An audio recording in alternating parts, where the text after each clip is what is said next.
오늘 5월 첫째 주 우리에게 주시는 하나님의 말씀은 요엘서 2장 27절에서 29절까지의 말씀입니다. 거룩하신 하나님의 말씀, 우리 같이 한 목소리로 요 3절을 같이 봉독해 올리겠습니다. 거룩하신 하나님의 말씀 같이 읽겠습니다. 시작. 그런즉 내가 이스라엘 가운데 있어 너희의 하나님 여호와가 되고 다른 이가 없는 줄을 너희가 알 것이라. 내 백성이 영원히 수치를 당하지 아니하리로다. 그 후에 내가 내 영을 만민에게 부어 주리니 너희 자녀들이 장래일을 말할 것이며 너희 늙은이는 꿈을 꾸며 너희 젊은이는 이상을 볼 것이며 그때 내가 또 내 영을 남종과 여종에게 부어 줄 것이며. 아멘.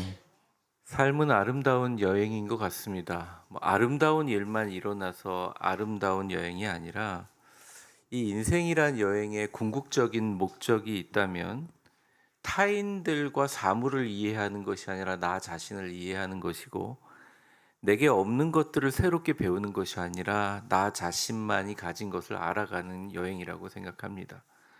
매일 마주하는 새로운 환경을 눈에 담기도 하지만 더 중요한 것은 평범한 시각 속에서, 평범한 상황 속에서 그 일상의 새로운 시각을 갖는 것, 그게 인생이 아닌가 생각합니다.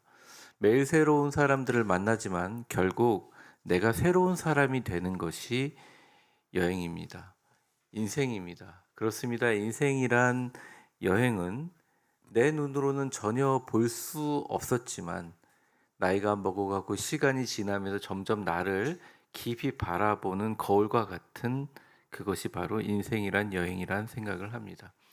그런 인생의 여행 속에 나를 더 깊이 알게 하고 내 삶의 작은 삶의 순간 속에서 기쁨과 감사와 즐거움과 행복으로 살 수 있게 해주시는 하나님의 놀라운 선물이 있는데, 그것이 바로 하나님이 주신 아름다운 보석 가정입니다.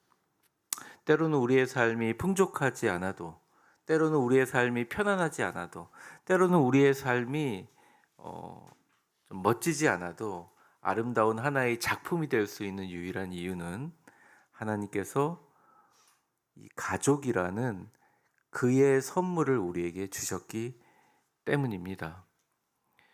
그런데 이 선물이 얼마나 귀하고 얼마나 복된지를 악한 마귀도, 공중의 권세 잡은 악한 영도 너무 잘 알기 때문에 사람이 모든 것을 다 갖추어도 가정 하나 무너뜨리면 그 사람의 모든 것이 박살나는 것을 알기에 지금도 수단과 방법을 가리지 않고 하나님의 선물인 가정을 위협하고 무너뜨리려고 합니다.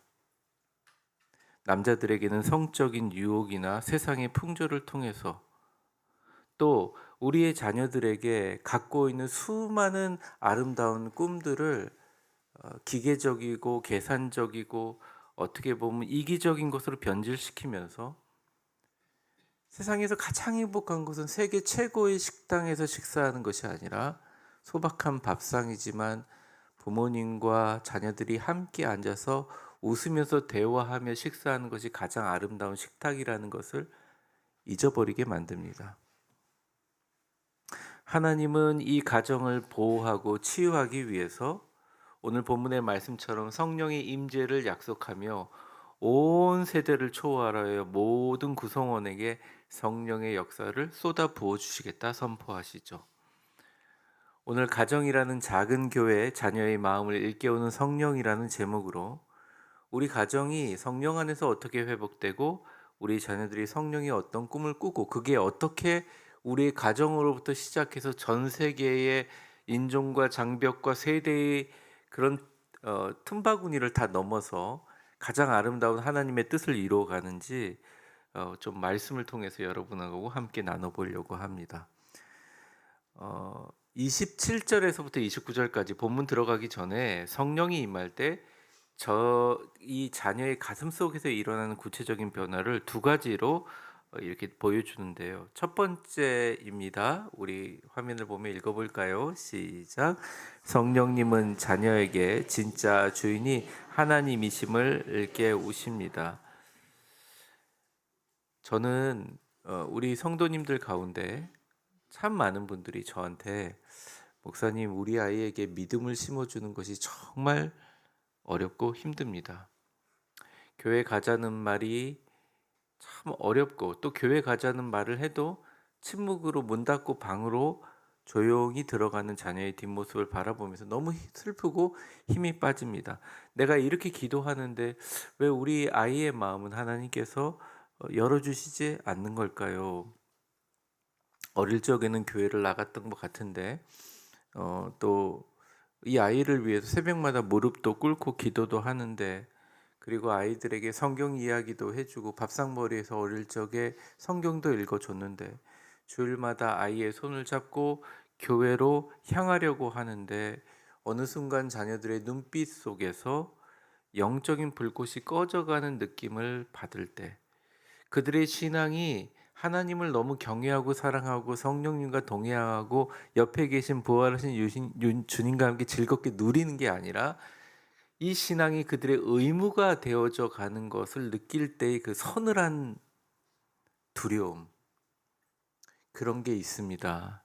근데 저도 그때 그런 대답을 하실 때마다 제가 성도님께 얘기하지 못했지만요, 저도 아이들을 키우면서 겪었고 사실 지금도 진행 중입니다.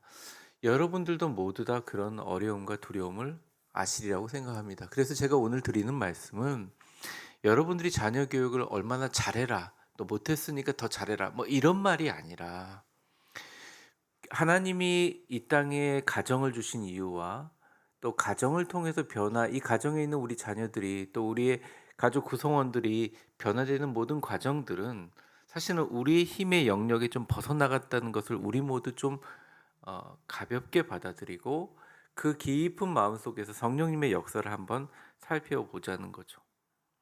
일단 우리의 한국의 부모님들은 굉장히 많은 장점이 있습니다. 그 장점이 세계인들 보기에는 되게 이상해 보이기는 하는데, 식구들에 대한 관심입니다. 자녀들의 삶에 큰 사랑과 관심을 가지죠. 18살 만으로 18살이 넘어도 그 아이의 인생에 대해서 저는 그걸 간섭이라고 생각하지 않고 사랑과 애정과 애착이라 생각하는데, 너무 자녀의 삶이 자신의 삶을 차지하는 비율이 커요. 얼마 전 이제 저희 며느리하고 아들이 왔다 갔는데, 며느리에게 아기 유모차 값이라도 좀 줘야겠다 싶어서, 미국은 비싸니까 한국의 유모차를 보러 갔습니다. 보러 가서 딱 저희 모습을 보고서 이렇게 보여주는 유모차가 가격에 일단 깜짝 놀랐어요. 그래서 어떻게 이렇게 비쌌나 봤더니 다른 가격을 보니까 다른 가격들은 너무 큰 거예요. 그것도 좋은 유모차도 아니에요. 그냥 가성비 유모차였어요. 그래서 결국 그냥 미국 가서 살아라고 저희가 하고 말았는데, 제가 이런 말을 하면 되게 꼰대 같고 잘못된 얘기일 수도 있겠지만, 요즘 유럽에 한국의 포대기가 유행하는 거 아시죠? 저희 첫째 구연이를 키울 때 저희 아내가 늘 포대기로 구연이를 안고, 그러니까 싸매고 다녔습니다. 어릴 적 엄마의 등에서 느껴지는 그 사랑의 온기도 있고, 엄마가 구연아 이렇게 얘기해주면, 얘야 이렇게 얘기해주면 그 성대와 파열음을 통해서 울리는 그 진동이 애 볼을 통해서 느껴지겠잖아요. 수많은 최고의 정서적인 교육을 하는 것보다 다 안짱달이 된다고 포내기를 안 하시는데, 사실은 오히려 유럽에서 유행한다고 합니다. 이게 부모와 자녀의 온기를 느낄 수 있는 가장 좋은 것이다. 근데 이런 얘기들을 만약 젊은 세대에 하면 괜히 시대에 뒤떨어진 소리 하지 말라는 잔소리만 듣게 됩니다. 아이들에게 최고의 제품을 사주는 것은 요즘 젊은 세대의 말로 국룰입니다.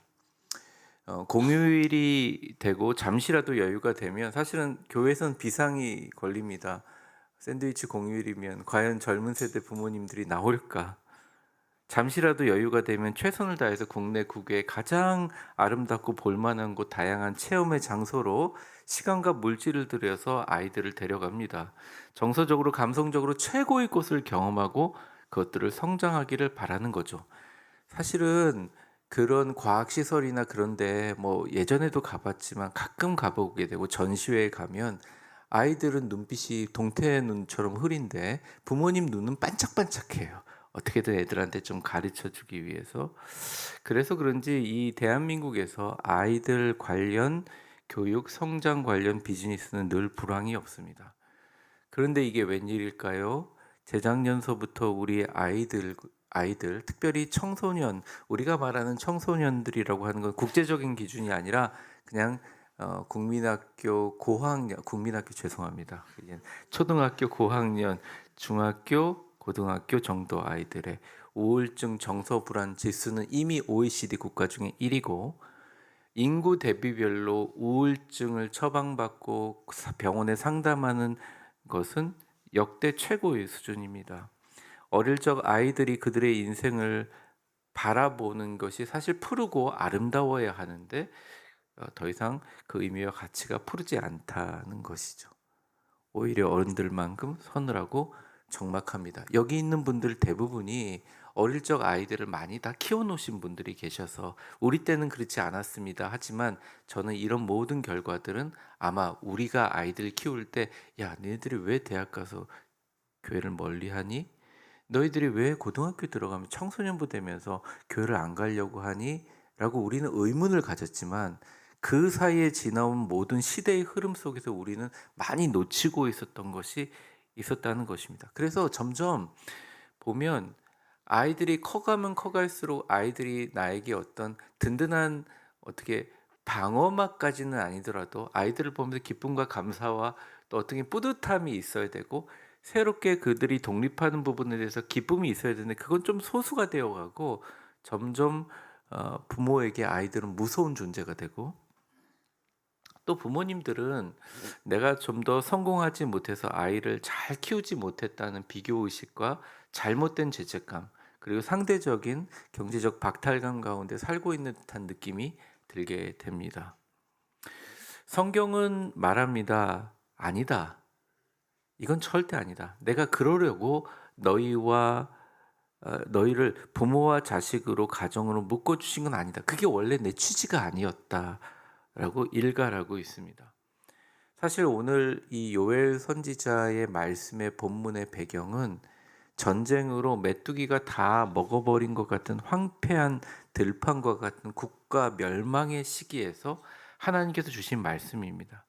근데 이 최악의 현실 가운데 너희가 희망이 있을 수 있는 것은 가장 중요한 가정으로부터 시작해서 너희의 가정은 이 한 가지만 기억하면 된다라고 이렇게 말씀하세요. 그것이 바로 27절인데요.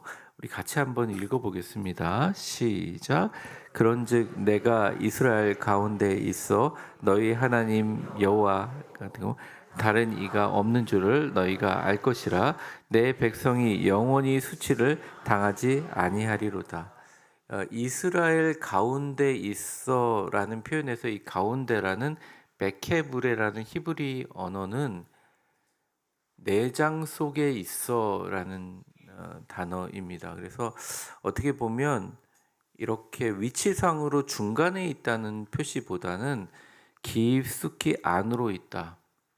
당시의 고대 근동 사람들의 가장 영혼의 중심은 내장에 있다고 생각했습니다. 그래서 여러분 아시죠?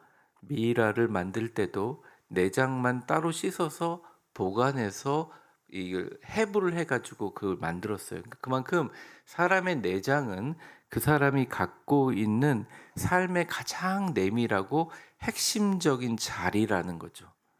그래서 이런 얘기를 합니다. 뭐 메뚜기가 와서 다 쓸어먹고 멸망과 국가 부도 엄청난 상황이지만 내가 이스라엘의 너희 민족의 내장 가운데 핵심적인 위치에 있어 너희의 여호와 하나님이 되고 다른 이가 없을 줄을 너희가 모두 알고 있지 않느냐 이렇게 얘기합니다.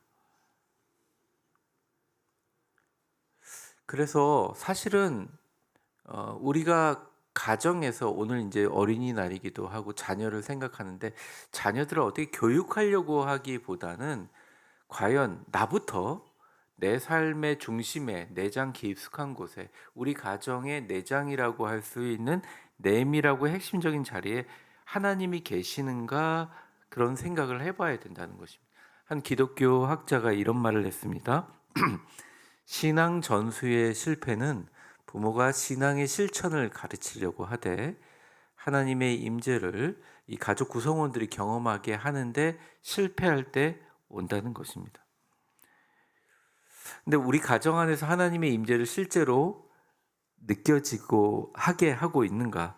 부모가 먼저 하나님이 먼저 여기에 계시다는 것을 경험하고 있는가 물어볼 때 늘 가정은 우리가 일상의 삶 속에서 좀 누구의 눈치도 보지 않고 긴장을 풀고 우리 하고 싶은 말도 하고 우리가 나누고 싶은 것도 하고 나의 사람들과 관계 속에서 가려진 가면을 벗는 곳이라고만 생각했지, 우리가 가정을 생각할 때 가정에 딱 들어오는 순간 이곳은 바로 거룩한 하나님의 교회처럼 나부터 먼저 가정이라는 성소의 문을 들어오는 순간 하나님이 우리 가정의 가장 중심이 되시고 우리 가운데 가정의 내장이라고 한다면 그 중심 가운데 핵심적인 자리에 거주하고 계신다는 것을 내가 먼저 경험하고 있는가 한번 반성을 해봅니다. 저도 깊이 반성해 봅니다. 물론 우리 자녀들은 다 외국에 가 있지만 우리 사모가 저를 보기에 또 제가 사모를 보기에 서로 이 가정이라는 곳에서 하나님의 위치가 가장 내밀한 것인가 인정해야 됩니다. 아이들에게 매스미디어와 핸드폰이 주어지는 순간 방어를 하는 것으로는 막을 수가 없습니다. 아무리 부모가 헬리콥터를 타고 아이들을 감시한다고 해도 절대 아이들의 삶을 우리가 할 수 없습니다. 우리가 할 수 있는 건 기도하는 것이고 우리가 정말 할 수 있는 것은 먼저 우리가 본을 보여서 하나님이 나에게 임재하고 계심을 경험하는 것을 우리 가정에게 보여주는 것. 그래서 자녀들의 신앙 변화는 어떻게 보면 부모의 방법론으로는 오지 않는 것 같아요. 오직 자녀의 마음을 여는 것은 가정 안에 살아계신 하나님의 임재이고 이 임재를 만들어 주시는 동력이 뭐냐? 바로 성령의 임재하심이라는 것입니다. 신앙을 하나의 교리 체계로 전달하는 것은 어렵습니다. 교회에서도 사실 어렵다고 생각합니다. 근데 이 신앙이 체계로 전달되느냐? 사실 그렇지 않습니다. 신앙은 마치 가정에서 느끼는 산소와 같은 이 감성이나 어떻게 보면 분위기로 전달되는 거예요. 아무리 돈이 많고 명문 가정이라고 할지라도 그 가정의 구성원들이 모여서 계속 부정적인 얘기를 하고 사회를 보는 시각에 비평적인 얘기를 하면 아이들에게 직접 전달되지 않더라도 그러한 분위기와 공기가 아이들의 삶을 어떻게 보면 결정하게 되는 세상을 바라보는 세계관을 변화시켜 버린다는 거예요. 그래서 여러분 산소처럼 공기처럼 부모님이 가정에 들어오는 순간 가정의 모든 분위기 예수 믿어라 교회 나오라 얘기도 너무너무 중요하지만 그것보다 더 중요한 것은 부모의 모든 삶이 가족의 구성원들에게 그릇 하나 놓을 때도 걸어갈 때도 말 한마디 하며 친절한 미소를 지을 때도 저희 부모님은 하나님을 경외하고 가장 높은 곳에 있는 분, 그 어떤 다른 것으로도 대체되지 않을 분이 저분에게는 하나님이구나 느끼게 하는 영적인 분위기가 되게 중요하다. 그래서 27절의 하반절에 보면 빨간 글씨만 같이 읽어볼까요? 시작.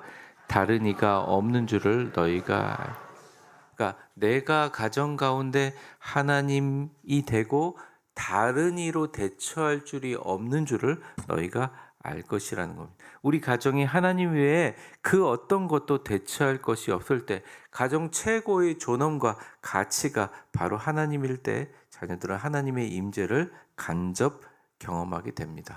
물론 제가 이런 말씀을 많이 드렸는데 우리 성도님들 마음 가운데 이걸 상처는 아니지만 부담으로 받아들일 수 있다고 생각합니다. 목사님, 저희 남편이 협조를 하지 않습니다. 목사님, 저희 가정에서 믿는 사람이 저밖에 없습니다. 근데 제가 드리는 말씀은 이게 잘해라, 못해라 이렇게 하는 교리적이나 구체적인 실천 방향을 얘기하는 것이 아니라 그럼에도 불구하고 나부터 예수 믿는 나라부터 작은 부분이 하나님 자체가 무엇과도 바꿀 수 없는 존재라는 것을 인정하는 모습을 보이는 것이 자녀들에게 그 어떤 가르침보다 강력한 영향을 받게 하는 것입니다. 자녀들이 묻지는 않죠. 교회 나가 싫어. 근데 자녀들이 그 이상 더 이상 묻지는 않죠. 왜? 라고 묻지 않습니다. 엄마한테 왜라고. 그런데 그 왜라는 자녀의 해답은 대부분 부모님들의 삶의 분위기를 통해서 받게 됩니다. 부모님들이 예배할 때 가정에서 조용히 은밀하게 있을 때 안 보는 것 같지만 자녀들이 다 잠든 시간에 조용히 기도하고 예배할 때 아이들이 보고 있어요.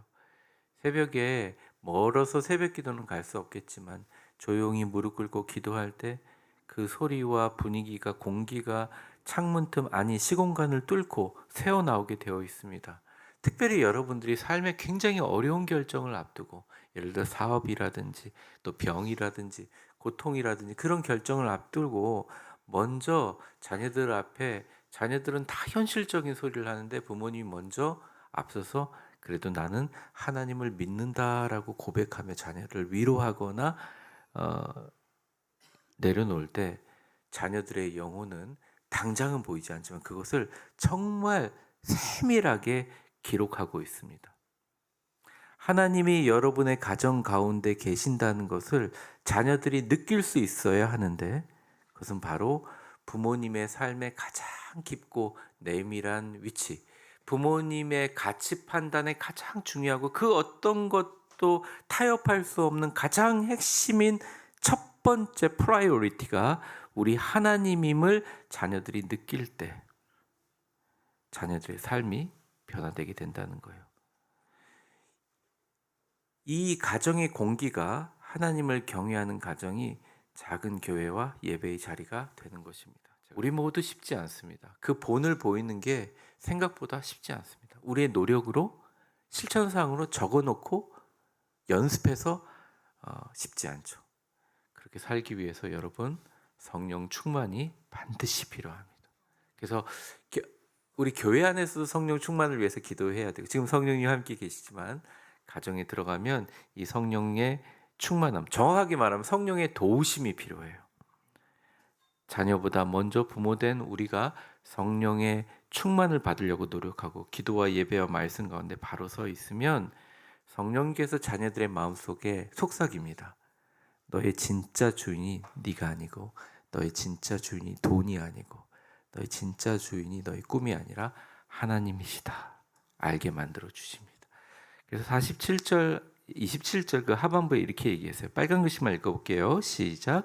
내 백성이 영원히 수치를 쉽게 얘기하면 히브리어 버시라는 이 수치라는 말은 실패입니다. 성령 충만하여 너희가 하나님이 너희 가정의 중심이 되어 자녀의 마음속에 하나님이 임재하시면 그 임재하시는 속삭임은 절대 자녀의 마음에 실패란 없다. 이게 가장 완전한 신앙 전수의 방법이다. 하나님께서 말씀하십니다. 우리 모두 열등감을 가지고 있어요. 우리 모두 부모로서 자녀를 키우면서 교육의 실패감을 다 경험했을 것입니다. 그런데 이 실패와 수치는 오직 우리 하나님이 가정의 주인 되실 때만 온전히 느낄 수 있다는 거예요. 사랑하는 성도 여러분, 서로를 위해서 축복해 주시기를 바랍니다. 정말 아이들 마음에 성령을 심어 주시는 것은 성령의 속삭임으로 자녀들을 변화시키는 것은 오직 하나님이 너희의 주인이다. 성령님 얘기해 줄 수 있어요. 성령 충만한 가정 되시기를 바랍니다. 옆 사람을 웃으며 축복해 보겠습니다. 당신의 성령 충만이 자녀에게 흘러가기를 축복합니다. 그래서 너무 지치지 마시고 너무 힘들어하지 마시고 우리 가정에 들어가시기 전에 정 그게 까먹으시면 문 앞에다 뭘 이렇게 상징적인 걸 걸어 놓으세요. 스티커라도 붙여 놓으시고 딱 들어가기 입구 전에 성령 충만함을 달라는 기도를 하시기를 바랍니다. 두 번째 우리 같이 한번 읽어보겠습니다. 시작. 성령님은 자녀의 가슴에 환상의 불을.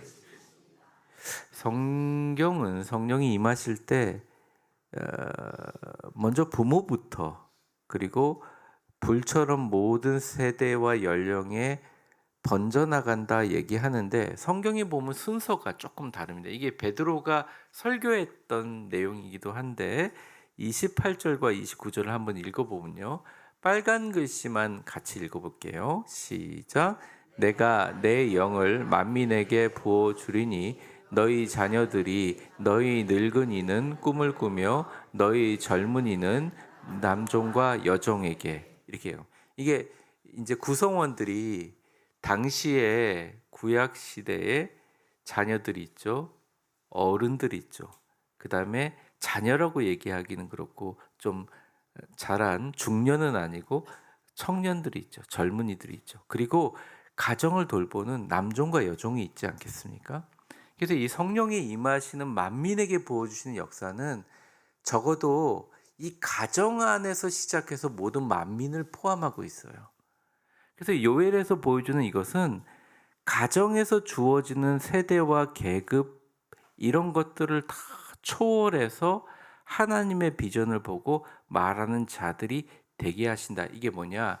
내가 내 영을 여기에게 부어줄 것이다. 이 마틴 로이드 존스 목사님은 이 구절을 가지고 이렇게 해석을 했는데요, 제가 읽어보겠습니다. 구약에서 성령 하나님은 강물처럼 특정한 수로를 따라서 흘렀다. 그러나 요엘의 예언에서, 그리고 오순절의 성취에서, 빨간 글씨만 읽어볼게요. 시작. 성령은 강물이 범람하여 온 들판을 적시는 것처럼 부어진다. 어떤 인간적인 조건도, 어떤 계층도, 어떤 나이도 성령의 역사를 제한하지. 부어준다. 샤팍. 완전히 댐의 문을 열어서 활활 쏟아붓는 것을 의미하는 것입니다. 가정에 성령이 임하시면 가장 먼저 자녀를 통해서 임하시는데, 자녀들이 하는 일이 뭐냐? 28절 잠깐 보여주실래요? 28절 29절. 너희 자녀들이 장래일을 말할 것이요. 베드로는 이걸 바꿔서 예언할 것이요, 이렇게 얘기했습니다. 장래일을 말한다. 여러분, 역사의 중심에 서 있는 세대가 어느 세대라고 생각합니까? 50대, 40대 후반에서부터 50대, 60대 경제적으로 안정된 우리 세대라고 생각하시나요? 그렇지 않습니다. 여러분들 역사를 보게 되면요, 대부분 역사의 변혁의 모든 중심 세대는 20대 중반서부터 30대 후반까지입니다.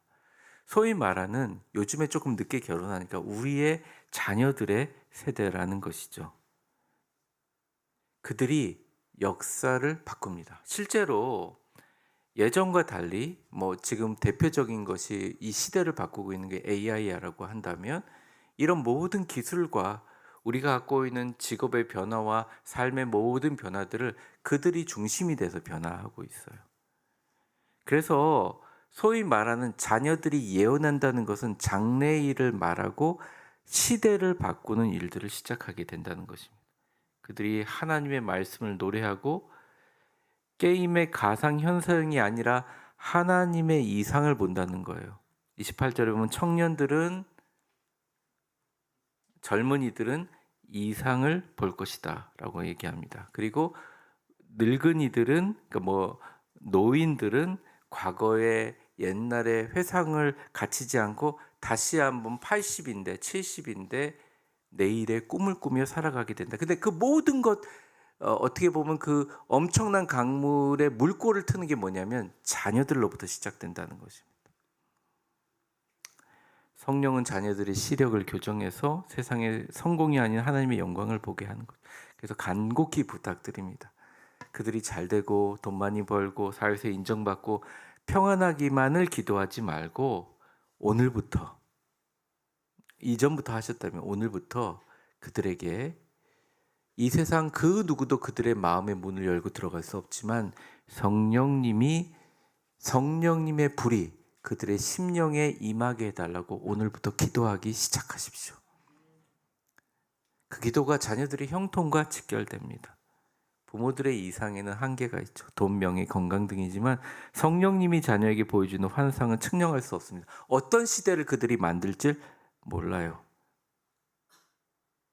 그래서 이 예언이라는 말은 하나님의 대변자가 된다는 거예요. 그래서 28절을 한번 보여주시면 그 빨간 글씨 보면 너희 자녀들이 장래일을 말할 것이라는 이 예언하다는 이틴 나베우라는 말 자체의 근원적인 의미는 한번 보여주세요. 파란 글자를 보면 하나님의 마음을 전달하는 자, 하나님을 뜻을 드러내는 통로, 마치 반도체처럼 고체와 액체 가운데 두 가지를 연결하는 유기체가 된다는 것입니다. 소위 말하면 그 유기체 가운데 살아 움직이는 것처럼 서로 연결하는 교량이 된다는 거예요. 매개체가 된다는 것입니다. 연결고리가 된다는 것입니다.